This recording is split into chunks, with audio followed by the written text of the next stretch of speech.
I think everybody's glad to be back. Mark and I have been somewhat chomping at the bit, and it's one of those things where we feel like that we've gotten a new start. We obviously have a new coach. You know all of the things that Joe Lacob and Peter Guber have done to establish this franchise and to move it forward. There's been a lot of work that has taken place and a tremendous number of good things that have happened in our organization. The addition of Bob Myers, bringing Jerry West on to be part of the board and work with ownership and work with us, and the addition of Mark's assistant coaches. We're in a position where all of those kinds of things, as well as a great deal of groundwork, has been laid to make the Oracle Arena a more friendly place, and all of the other things that go along with building a great franchise have taken place, but we haven't been able to do much with basketball. So now, so to speak, it's time to go. There's a lot of work to be done yet. We have a team in place based upon who's under contract and our rookies who we anticipate getting signed, of course. And, of course, it's very likely that we will open the season with that roster in place and then try to add to it. And as you read through what might take place, it may take some time to add some names. You're going to ask us, what are your objectives? What do you need to do to get better? Well, there's still the things that we talked about previous to July 1. We need to add some depth to our roster. We'd like to add some size, and then turn it over to Mark, give him a reasonably good roster, and let him go to work. And with that, I'll let Mark make a few comments. Well, thank you so much. It's a great day. So excited about being back, and looking forward to what lies ahead. We talked about the future, and truly believe that the future starts now. And our quest to continue to get better hasn't changed. We're going to be very aggressive and very active, and excited about the future, and looking forward to seeing the team that we have going forward. So it's going to be a lot of fun, and it's a great day for not just myself, but for everybody in this organization. Well, I really believe any team can play a good defensive team, and the reason why it's holding guys accountable, it's working on it, it's principles, it's believing it, and it's covering each other's back. And even though you have individual limitations as far as the ability to defend one-on-one, I should make you a better individual defender by being a better help side defender, by being a better weak side defender, by being a presence in the paint. So collectively, any team has the ability to be a good defensive team. We will have guys that will certainly buy in. We will hold guys accountable. We will be a better defensive team, and that's how we're going to accomplish our goals first and foremost by being a better defensive team and taking pride on the defensive end. And we certainly have the guys to do it. We're going to add depth. We're going to add size, and we're going to hold guys accountable. No longer will you be able to play and have fun without defending. Mark, how much, if at all, does the unique schedule of the lockout change the way that you would have gone about, implementing your mentality defensively? And I would imagine if there was no lockout, you would spend the entire summer talking to all your guys and pounding those points home. I mean, does that set you back? It's a tailor-made excuse, and we are not going to start this season by making excuses. I'm not going to give the guys an option to say, well, we wish we could have had a longer time.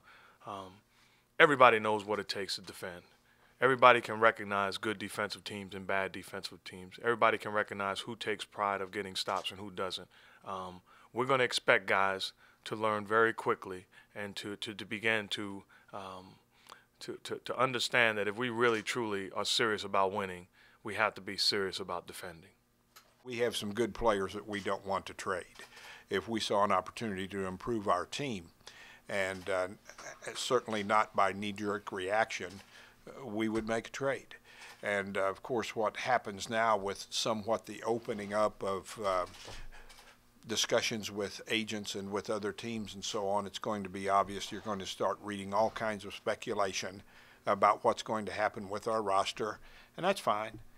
generally the things you read are the things that are not going to happen. So don't jump up and down and say, oh, this is going to take place. Are we active? Of course we are. Bob Myers right now is in Los Angeles having some discussions with agents, which we're allowed to do. And that relates primarily more, though, to the free agent market. And I'm constantly on the phone in regards to talking to other teams and the possibilities of some adjustment in the roster. What's the likelihood that the roster will be near the same with some additions on the opening day? Is very likely. I see a team that was incredible on the offensive end and had great ability to score the basketball, but took no pride on the defensive end, and didn't buy in or wasn't demanded to buy in for whatever reason. Whatever it is, I see a team that's capable of defending. If I can defend and not be a trash defender, as slow and as pitiful as I was, but I bought in, then I certainly have guys that's better than me, so there's no excuse. Mark, when you've been waiting a long time to hold your first practice. When you finally get guys back in the building, what are you going to say to them? What's the message? And what are your top of your priorities when you finally do get to practice? Defense, togetherness, a unity, winning and winning now, and not just looking to change the culture, but the culture has changed. I mean, you look around, this is a different room than you guys are used to sitting in. It tells you that this is a different organization, and this is a different culture, and we're taking pride in that, not just with you guys, but also the guys that's going to be in uniform. And they're going to notice it right away that times have certainly changed. Also, you went down to the 49ers yesterday and talked to Coach Harbaugh. I think you're going to the Raiders at some point. Can you take anything? Those are two new coaches who had lockout shortened seasons. Can you take anything from that? You know, the reason why I wanted to do it is because of the great success that both of those guys have had in changing the culture. Great leaders. They've turned things around. They've made it the same things that I look forward to making this. Team, we, collective, buy-in, or you're out. Having fun.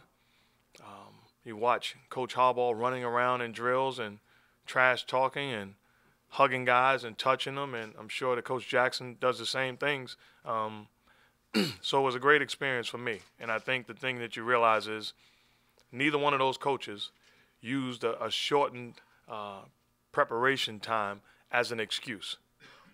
Neither one of those staffs, and we won't either. Mark, does that mean you're going to be running drills with your team next week? Depends on how I feel. Some days I can get out there, and some days I'd rather have the whistle.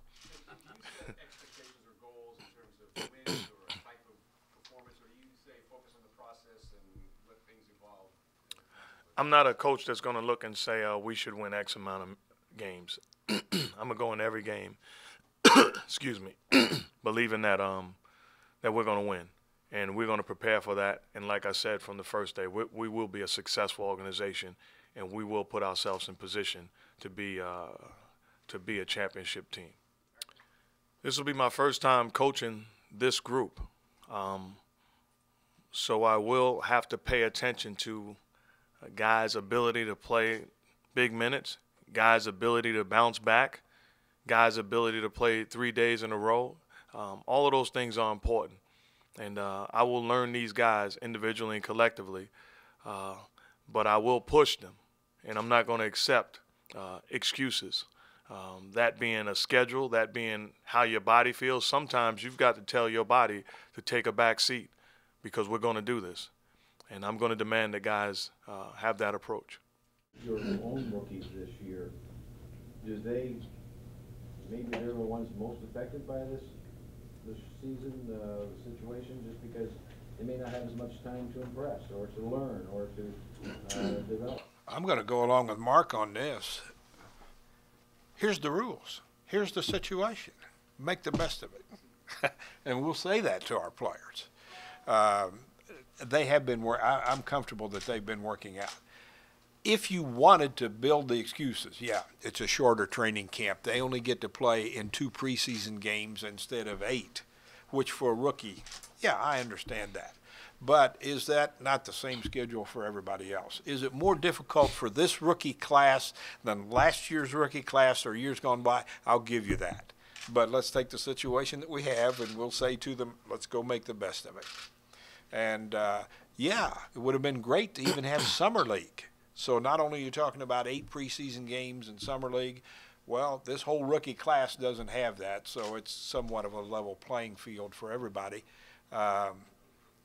We're going to do the best we can to educate them, and that's up to Mark, and his staff will work with them. They'll be diligent about preparation and so on. The learning curve may slow down a little bit. And I will say this, it probably is going to be a situation where some of these guys might have come in that are rookies and might have had playing time earlier, but it's up to them. If they earn the playing time on Mark's practice floor, he's going to put them in the games. Mark, I'm sorry, just your take on it? Well, I was a rookie that it's a long time ago, so don't quote the facts, but practice started and I was on the sideline in a holdout in front of 2 veteran point guards in Rory Sparrow and Gerald Henderson, who had played for so many years. I came in late and had an opportunity to play and win a job ahead of them. So it wasn't an excuse. I was too dumb to use the holdout or the lack of knowledge as an excuse. It worked in my benefit to just go out and play the game of basketball and let my skills or what have you present an opportunity for me. The advantage that these players will have, these rookies will have, is there's some places where they would never play just because that's the history and the depth. The best players will play on this team, regardless of age, regardless of experience. So they will have every opportunity to be on the floor and play a key part of the success of this team. Oh, he's an outstanding coach, and he's going to be a head coach in this league. There's no question about it. Absolute genius as far as basketball is concerned. When you look at his growth, his maturity, his understanding, how hard he works. That being said, I would not minimize him to a defensive specialist. I will not minimize him to a defensive coordinator. The same way I would not minimize the rest of my staff. I put this staff together with the mindset that they will be outstanding across the board. Our defense will be taught by me and my staff, and we will hold guys accountable. And I think I'd be shortchanging Mike Malone if I said that he's going to oversee the defense. That's not going to be the case. And I've told him this.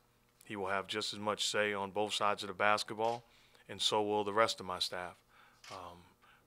So that's, I appreciate the question. I understand his history and what people have pigeonholed him as, but that's not the case here. Mark, is it your philosophy that hard, tough defense is the key to winning in this league, and should Warrior fans anticipate a more physical defensive product out of this team? Don't just anticipate it, expect it. That's what we're going to be. We want to win. And I've done enough research and been part of enough big games and good teams where I know the only way to truly win and win big is to defend. You've got to do it on that side of the basketball. This team will not have a problem scoring the ball. History tells me that.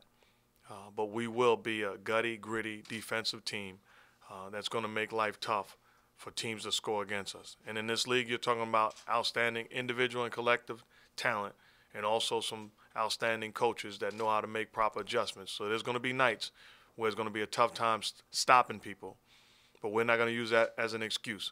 We're going to continue to get better every single time we step out on the floor and expect quality results.